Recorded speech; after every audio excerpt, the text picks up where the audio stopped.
In all of us, we have this sort of notion of the complexities of this issue. I mean, it's complicated. It's not easy. There are multiple sides, right?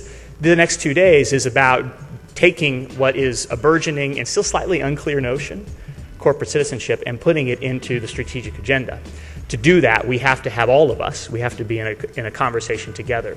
We started off with the wrong language to communicate internally and externally about this thing called climate change. I don't like the term corporate social responsibility.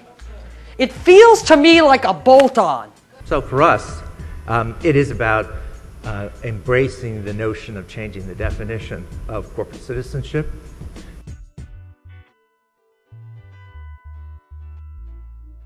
If we can come together around those big things, we can make extraordinary differences in our generation. We know that if you invest in the economic security of a woman, you are bettering not only her family, but also her community and her nation. The majority of those who impact, shape, and invest in their communities are women. Why can't we get corporations to sponsor teams of young adults doing a year of service and to get beyond checkbook philanthropy? We are very focused at the moment on how do you create more efficient next generation fundraising mechanisms to give young people tools through which they feel they can impact the world. Let's start thinking of what the power of the advertising and marketing dollar can do when it is invested in corporate citizenship to move the world forward. We don't have the choice to say we'll focus on the environment this year and on breast cancer or domestic violence in 3 years' time, because those most pressing needs are the most pressing needs of our people, my family, and on. We're all related.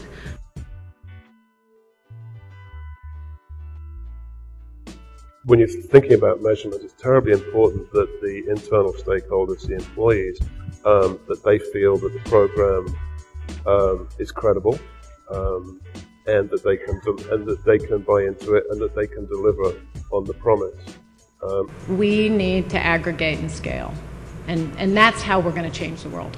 There has to be a measurable ROI, and anybody that doesn't understand that is going to find themselves limited in corporate support.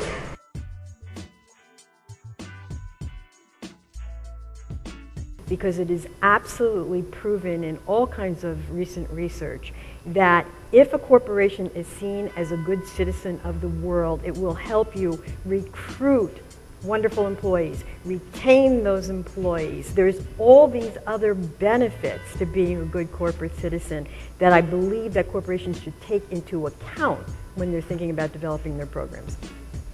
As much as you can get the employees to actually help build whatever your corporate citizenship program is, let them have some skin in the game, because when they see the success later, they can look back and say, I actually helped create that and I want to work on the next thing.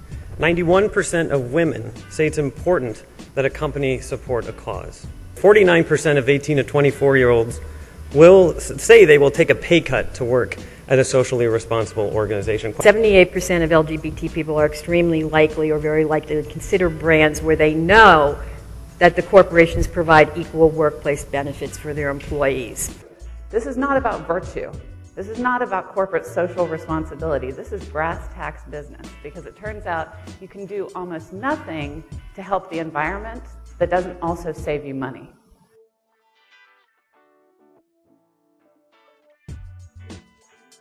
I think it really is about getting that employee to really care, and it's only by seeing the work in action.